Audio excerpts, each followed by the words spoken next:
లైవ్‌లో already captain toss జరుగుతుంది. Arguments అయిపోయాయి. Emmanuel and Demon Pavan. Demon Pavan చేసింది అసలు తీసుకోలేకపోయాడు ఇమ్మాన్యుయల్.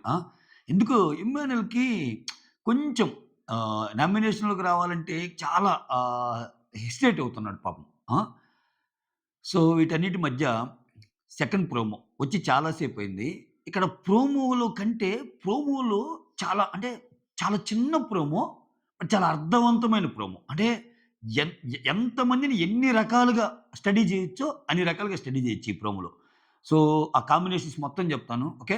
మీరు చేయాల్సింది నా కోసం ఒక లైక్ కొట్టి వీడియోని స్టార్ట్ చేయటం. యెస్. హాయ్ ఫ్రెండ్స్ అని ముందు అనదలుచుకోలే ఇంక. చాలామంది హాయ్ ఫ్రెండ్స్ అనేది కొంచెం ఎక్కువ వస్తుందని చెప్తున్నారు. సో, మధ్యలో చెప్తా. మధ్యలో చెప్తా. ఓకే. ఇప్పుడు చెప్పనా? Hi friends. నా పేరు Surendra. Welcome back to my channel. ఒక లైక్ కొట్టి స్టార్ట్ చేయండి. యాహ్! ఇక్కడ క్లియర్ కట్‌గా ఇంకొక్కసారి దివ్య పాయింట్స్ మాట్లాడితే, నామినేషన్ పాయింట్స్ మాట్లాడితే సో, ఇంక మాటలుండవు అన్నట్టు ప్రూవ్ అయింది. సో, దివ్యకి మెమరీ ఎక్కువ. మెమరీ ఎక్కువ, లాజికల్ సెన్స్ ఎక్కువ. సో, పాయింట్స్ చాలా బాగా పెడతది. నేననుకోవటం ఓవరాల్‌గా సీజన్ 9లో దివ్య ఏదన్నా కొంచెం డౌన్ అయింది అంటే అది ఒక భరణి గారి విషయంలో అనిపిస్తుంది నాకు. అంటే భరణి గారిని అతిగా ఆమొక్కటే మాట్లాడాలనో, లేకపోతే భరణి గారు నా అన్నయ్య, నేనే ఆయనతో మాట్లాడాలి, వేరే వాళ్ళు మాట్లాడకూడదు సంథింగ్ అలా ఉండి ఆమె గేముని పోగొట్టుకుందేమో అనిపిస్తది. అదొక్క విషయంలో నస అనిపిస్తది. కానీ మిగిలిన పాయింట్స్ మాత్రం ఒక్కోసారి మతిపోయే పాయింట్స్ పెడతది ఈ అమ్మాయి.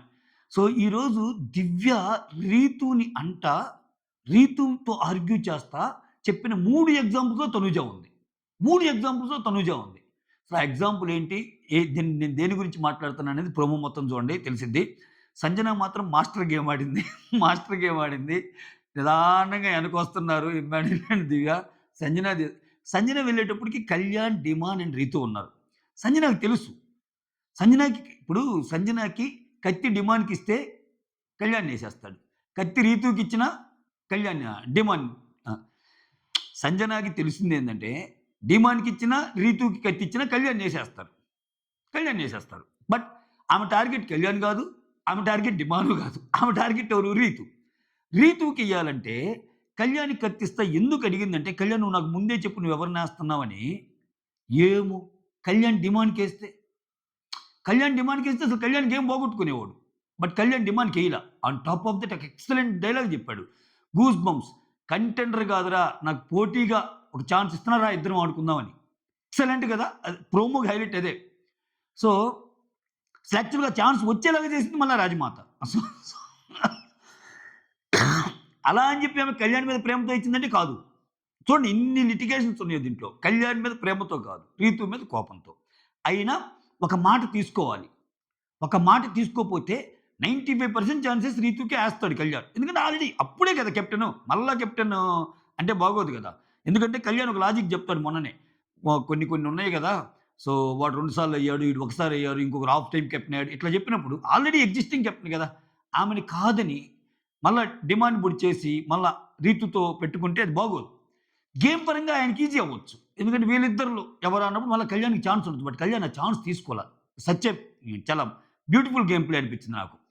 ఎవరేమనుకుంటే కొంతమంది ఉంటారు ఆటలో. ఎవరేమనుకుంటే నాకేమబ్బా! నేను ముందుకెళ్ళడానికి నేను దోస్తా. బట్ కళ్యాణ్ ఆ టైప్ కాదు. సో, ఛాన్స్ తీసుకున్నాక ఏమో నువ్వు నన్ను నమ్మటం నీ తప్పు అని చెప్పి డిమాండ్‌ని పొడి చేసి నాకు రీతూకి పోటీ అంటే ఆబ్వియస్‌గా సో, రీతు తిన్‌లో ఏ గేమ్ పెట్టినా ఇతనే గెలుస్తాడుగా. డిమాండ్ ఇంకా గట్టి పోటీ కదా! బట్ డిమాండ్‌నే చూజ్ చేసుకున్నాడు ఆట కోసం.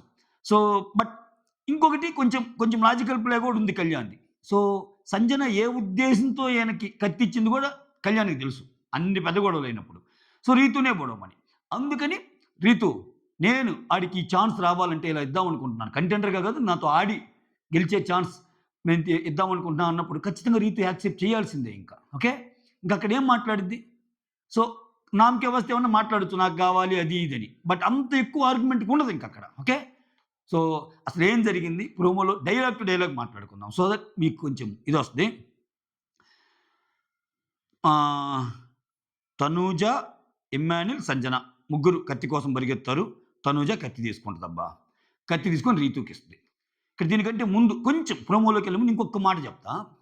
కొన్ని రోజుల క్రితమే అసలు తనూజని ఏమన్నా పొగిడారా సోషల్ మీడియాలో చూడు ఎంతున్నా ఎంత ఎంత అసల మంచి విశాల హృదయంతో ఆహ్, తన దివ్యాని దగ్గరికి తీసుకొని "వద్దమ్మా! అసలు మనం ఒకరి కోసం గొడవలు ఎందుకు? నాకు నీ మీద కోపం లేదు. నీకు నా మీద కోపం లేదు. మన ఇద్దరం ఒకటే అది ఇది అని చెప్పి సో, ఇక నుంచి ఇయన్నీ మర్చిపోదాం. ఇంకా ఇది ఇది ఇది తెలియజేయటానికే ఈ నామినేషన్ అని ఎసేసింది. సో, ఈరోజు రీతూకి కత్తిచ్చి మళ్ళా దివ్యాని పొడవమంది. దివ్యాని పొడుద్దని తెలిసే ఇచ్చింది. అదేంది సంజన గారు చెప్పారు ఆల్రెడీ. ఆ! ఇంక దీన్ని ఈ ఈ ఈ కైండ్ ఆఫ్ మెంటాలిటీని ఏమని అర్థం జేసుకోవాలి? నేనదే జెప్పేది. చాలామంది చూసారా? నాకెదురుగా కళ్యాణ్ ఉంటే కళ్యాణే గెలవటానికి నేను రెడీగా ఉన్నాను అంటదంతే. మళ్ళా భరణి గారు కళ్యాణ్‌కి సపోర్ట్‌గా ఎళ్తున్నారంటే, కళ్యాణ్‌కి సపోర్ట్ ఎందుకు అన్నట్టు అంటది. ఇవన్నీ కొంచెం డ్యూయలుంటాయి. సో, కొంచెం అర్థం చేసుకోవడం కష్టం గానీ నిదానంగా ఆహ్, కొంచెం కొంచెం ఆలోచిస్తే అర్థమవుతాయి. ఓకే. సో, ఇక్కడేంది తనూజ కత్తి రీతూకివ్వంగానే నువ్వు కెప్టెన్సీ కంటెండర్‌గా ఉండాలని నేను కోరుకుంటున్నా కాబట్టి ఎన్ని సార్లు? ఒకసారి క్షమాభిక్ష. మొత్తం నామినేట్ ఆమెను చేస్తే నువ్వు మారాలని నేను సేవ్ చేస్తున్నా ఒకసారి. ఒకసారి సుమన్ దాంట్లో ఫ్లిప్ అయింది చెప్పకుండా అది మిస్టేక్ అయినా గానీ అంతా ఏదో అయిపోయి అప్పుడు ఒకసారి. ఇది మూడోసారి. ఎన్ని సార్లు? ఇంకిచ్చుకుంటా పోండింకా. అదే దివ్య చెప్పింది. ఓకే. అది మాట్లాడతా డైలాగ్ వచ్చినప్పుడు. సో, నువ్వు కెప్టెన్సీ కంటెండర్‌గా ఉండాలని నేను కోరుకుంటున్నా. కాబట్టి నేను నీకు కత్తిస్తున్నా అంది. అప్పుడు సంజన ఏమంటదంటే, తనూజ సేఫ్ రీజన్ చెప్పకు. ఇప్పుడే కదా నువ్వు నాతో చెప్పావు. దివ్యాని తీయటానికి రీతూకి కత్తిస్తున్నానని. ఎక్సలెంట్ చెప్పేసింది. అసలు యాక్చువల్ తనూజ థాట్ ప్రాసెస్ ఏంటో సంజన గారు చెప్పేసారు. ఎందుకంటే ఇక్కడ అందరికి పడాలి గొడవ. అది సంజన గారు వల్ల గొడవలు ఎందుకొస్తాయి? ఎప్పుడు హౌస్ అంతా కొంచెం మంటలు సైలెంట్ చిచ్చుబుడ్లు కాకుండా ఈ వంకాయ బాంబులు లక్ష్మీ పటాసులాగా ఎందుకు ఇది గేమ్ అంటే ఇందుకే. అవతే ఆమె గేమ్‌ని తొక్కేసారు పాపం ఇంకా. సో, ఈళ్ళననకూడదు సాక్రిఫైస్ చేశారు కదండీ. ఇంక సాక్రిఫైస్ వదిలేసింది ఆమె. సాక్రిఫైస్ నయ్యా జాన్తా నై సంజన గర్లాని అన్నట్టు ఆడుతుంది ఇంకా. ఆ తర్వాత ఇక్కడ సంజన ఆ మాట అనంగానే తనూజ, ఇక్కడ నీ ఫేవరెట్ నీకెవరుంటారో, నా ఫేవరెట్ నాకు అలానే ఉంటారు అని చెప్పింది. అది చెప్పు. ఆ! సో, ఇక్కడ నీ మెయిన్ ఇంటెన్షన్ దివ్యాని తీయటానికి కదా అన్నది సంజన తెలియజెప్పింది. ఆ తర్వాత రీతు వచ్చి దివ్య కాస్త నీకు కత్తి నీకు నీకు కత్తి వస్తే నన్నెలా పొడుద్దాం అనుకున్నావో, నీ ఆలోచనే అలా ఉన్నప్పుడు నాకు కూడా సేమ్ ఆలోచన వస్తుంది. నేను పొడవాలనుకుంటున్నా అని చెప్పి పొడిచేసింది. పొడిచేస్తే దివ్య వెంటనే ఓకే. నేను నిన్ను పొడుస్తానని చెప్పి నువ్వు నన్ను పొడిచావా?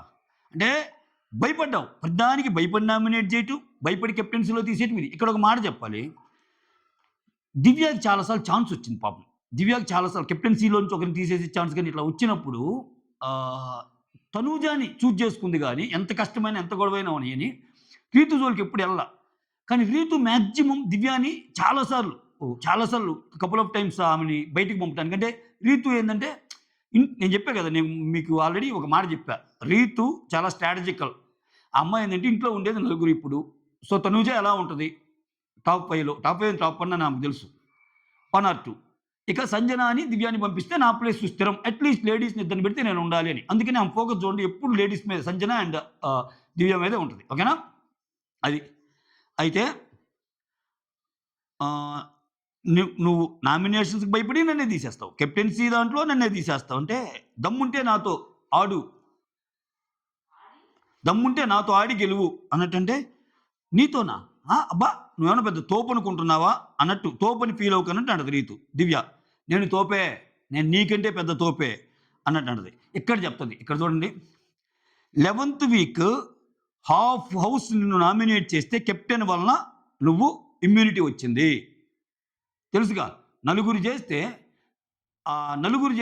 తనూజ వచ్చి ఇమ్యూనిటీ ఇస్తది ఇక్కడ. నువ్వు గేమ్ మార్చుకుందాం అనుకుంటున్నాను అది ఇదని. 11థ్ వీక్ తీసేయి. తర్వాత వీక్ నువ్వు కెప్టెన్ కాబట్టి ఇమ్యూనిటీ వచ్చింది. Captain already. దాంట్లో కూడా అంత పెద్ద న్యాయంగా జరిగిందంటే అక్కడ సుమనే పాపం ముందు పెట్టింది. అక్కడ ఆమె సంచాలకుగా ఆమె మిస్టేక్ కూడా ఉంది. సో, కొంచెం బాగా గైడ్ చేసుంటే ఆయన అయ్యేవాడేమో. అక్కడ కూడా ఏదో లక్ కొంచెం లక్ కూడా ఫేవర్ అయిందని చెప్పాలి రీతుకి. అక్కడ కూడా సంచాలక తనూజ ఉంటాం. సో, ఇక్కడ ఇప్పుడు మళ్ళా 13థ్ వీకు ఏ బుద్ధున్నోళ్ళెవరైనా నీకు ఇమ్యూనిటీ ఇస్తారా? అంటే ఈ రిఫరెన్స్ డైరెక్ట్‌గా తనూజకే తగిలిద్ది. ఎందుకని? ఫస్ట్ వీక్ నీకు హాఫ్ హౌస్ నిన్ను నామినేట్ చేసిన ఇమ్యూనిటీ వచ్చిందంటే తనూజ వల్ల. సెకండ్ వీక్ కెప్టెన్‌గా ఇమ్యూనిటీ వచ్చిందంటే తనూజ వల్ల సంచాలకుగా. ఆ తర్వాత ఇప్పుడు 13థ్ వీక్ కూడా నేను కెప్టెన్సీ కంటెండర్ ఇస్తున్నారంటే ఏంటి? బుద్ధున్నోళ్ళు ఎవరిని ఇలా చేస్తారంటే బుద్ధి లేనోళ్ళు ఇలా చేస్తారు అని గట్టిగా ఏసేసింది. ఇంకెలాగో ఆమె ఆమె వెళ్ళి ఆమె ఇంక డిసైడ్ అయిపోయింది. ఇప్పుడు ట్రిగ్గర్ కానంత వరకు ఓకే. ఆమెకి ట్రిగ్గర్ అయిపోయింది. ఏమని? ఓహ్! ఇప్పుడే ఎందుకని మీకు లైవ్‌లో చూస్తే ఈరోజు దివ్య రా జడేద్దు అది ఇది అని చెప్పి జడ కూడా సీతమ్మ వాకిట్లో సిరిమల్లె చెట్టులోలాగా దివ్య జడేస్తది. బాగా నవ్వుతా మాట్లాడుకుంటారు. అంతా మాట్లాడుకుంటారు. పాపం దివ్యకేం తెలుసు ఇంకా ఆమేదో నేమ్‌సేక్ అన్నది గాని ఇంకా దివ్య మీద అలానే ఉంది అని. అట్టుంటది. అట్టుంటది. ఆ తర్వాత అనంగానే బుద్ధున్న లెవెల్స్‌తోని వెంటనే కెమెరా తిప్పేసాడు. ఒక ఎక్స్‌ప్రెషన్. దివ్య నన్నే గదా నువ్వు అంటున్నావు అన్నట్టు తనూజ. ఏమి ఇండైరెక్ట్‌గా ఆమెనేముంది రీతుకిచ్చి ఏమైంది పాయింట్లు చెప్పి ఇండైరెక్ట్‌గా అంది. ఇప్పుడు ఆమె ఏదైనా మాట్లాడినా నేనేం మాట్లాడాను తనుజ? నువ్వైతే చేయలేదు కదా అది. నువ్వైతే న్యాయంగా ఎళ్ళావు కదా! నేను ఆమెకి ఇమ్యూనిటీ ఇన్ని సార్లొచ్చింది. బుద్ధున్నోళ్ళెవరైనా మూడోసారి ఇస్తారా అన్నా. అయినా నీ ఉద్దేశ్యం ఆమెకి ఇవ్వటానికి కాదు కదా! నువ్వేదో రీతు కెప్టెన్ అవ్వటానికి కదా! అని కూడా మాట్లాడిద్ది. మాట్లాడగల తెలివితేటలున్నాయి దివ్య దగ్గర. ఆ తర్వాత ఓవర్ కాన్ఫిడెన్స్ తగ్గించుకో అది ఇది అని చెప్తే నువ్వు బ్రెయిన్ వాడి ముందు నాతో మాట్లాడన్నట్టు రీతు అంటది. సారీ బ్రెయిన్ వాడి నాతో మాట్లాడేది దివ్య అంటది. ఓవర్ కాన్ఫిడెన్స్ తగ్గించుకొని రీతు అంటది. తర్వాత సంజనాకొస్తది ఛాన్స్. సంజనాకొచ్చినప్పుడు కళ్యాణ్ నీకిస్తే నువ్వెవరికిస్తావు అన్నట్టు. అక్కడ మిగిలింది ముగ్గురు. Demon, Rithu and Kalyan. ఇక్కడ చూడండి ఇది ఎంత ఇదంటే ఇప్పుడు ఒకవేళ కళ్యాణ్ నా మాట అడిగినప్పుడు కళ్యాణ్ గనక రీతు అండ్ డిమాన్‌లో నేను డిమాన్‌కి పొడుస్తాను అని అనిందనుకో. అన్నాడనుకో సపోజ్ కళ్యాణ్. నేను డిమాన్‌కి పొడుస్తానంటే సంజన కళ్యాణ్‌కి ఇవ్వదు. సంజన కళ్యాణ్‌కి ఇవ్వదు. ఇప్పుడు డిమాండ్‌కి ఇస్తది. రీతుకి అసలు ఇవ్వదు. డిమాండ్‌కి ఇస్తది. ఎందుకని? డిమాండ్ కళ్యాణ్‌ని పొడుస్తాడు. ఇప్పుడు డిమాండ్ అయినా రీతు అయినా పొడిచేది కళ్యాణ్‌నే. అయినా కళ్యాణ్ దగ్గర ఎందుకు తీసుకుంది? కళ్యాణ్‌తో రీతుని పొడిపియాలేమో అది. ఏ ఒక్క 5% ఛాన్స్ ఉండి కళ్యాణ్ డిమాండ్‌ని పొడిస్తే మళ్ళా ఇది కాదు కదా! సో, ఆ పాయింట్‌ని క్యాచ్ చేసి బాగానే ఆడాడు కళ్యాణ్. సో, ఇది మ్యాటరు. ఛాన్స్ ఇస్తున్నా రారా అన్నట్టు. ఆ! అప్పుడు వాళ్ళిద్దరూ మాట్లాడుకొని అరే! కంటెండర్ అవ్వటం కాదురా డైరెక్ట్‌గా కెప్టెన్సీ కోసమే నాతో తలపడే ఆ ఛాన్స్ నేను ఇస్తున్నాను. నేనలా ఆడాలి అంటే నువ్వు నిన్ను మాత్రం పొడవాలి అని చెప్పి పొడిచేస్తాడు. ఇది అయింది. ఓకే. ఇది ఇంత మెలికలున్నాయి దీంట్లో. సూపర్బ్ అనిపించింది ప్రోమో. సో, టాస్క్ అయితే టాస్క్ అయితే అవుతుంది లైవ్‌లో. చూసి తరించండి. ఓకే. చాలా కట్ చేశాడు. అందుకని నేను ఇవి చెప్పా. ఈవినింగ్ రివ్యూలో ఇంకా ఎక్కువ మాట్లాడుకుందాం. అంతవరకు సెలవు. నమస్కారం. Bye bye. ఈవినింగ్ కాదు. ఈ గ్యాప్‌లో ఇంకో వీడియో ఉంటే కుదిరితే ఏస్తా. ఓకే.